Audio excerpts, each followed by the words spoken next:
যেভাবে জুলাই অভ্যুত্থান সারা বাংলাদেশে ছড়িয়ে গেছে, ইসকনকে নিষিদ্ধের দাবিতে সারা বাংলাদেশে আন্দোলন ছড়িয়ে দিতে বাধ্য থাকবো।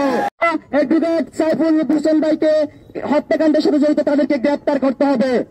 আমাদের 2 নম্বর দাবি হচ্ছে ইসকনকে এই জঙ্গিবাদের জন্য অনতিবিলম্বে গ্রেপ্তার নিষিদ্ধ করতে হবে।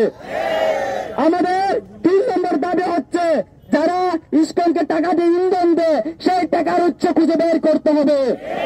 4 নম্বর দাবি হচ্ছে যারা আমাদের মাঝে সাম্প্রদায়িক দাঙ্গা সৃষ্টি করে বাংলাদেশকে একটি সহিংসতার মধ্যে ঠেলে দিতে যাচ্ছে, সেই সব ব্যবস্থা রোখার জন্য সরকারকে অনতিবিলম্বে কার্যকরী ব্যবস্থা নিতে হবে।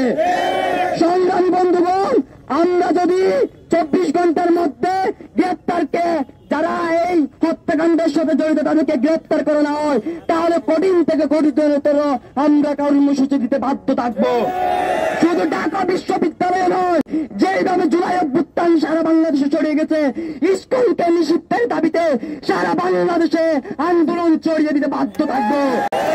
সংগ্রামী বন্ধুগণ, আগামীতে সকলকে আমাদের কর্মসূচিতে অংশগ্রহণ করার জন্য অনুরোধ জানিয়ে আমাদের আজকের কর্মসূচি এখানে সমাপ্ত ঘোষণা করছি।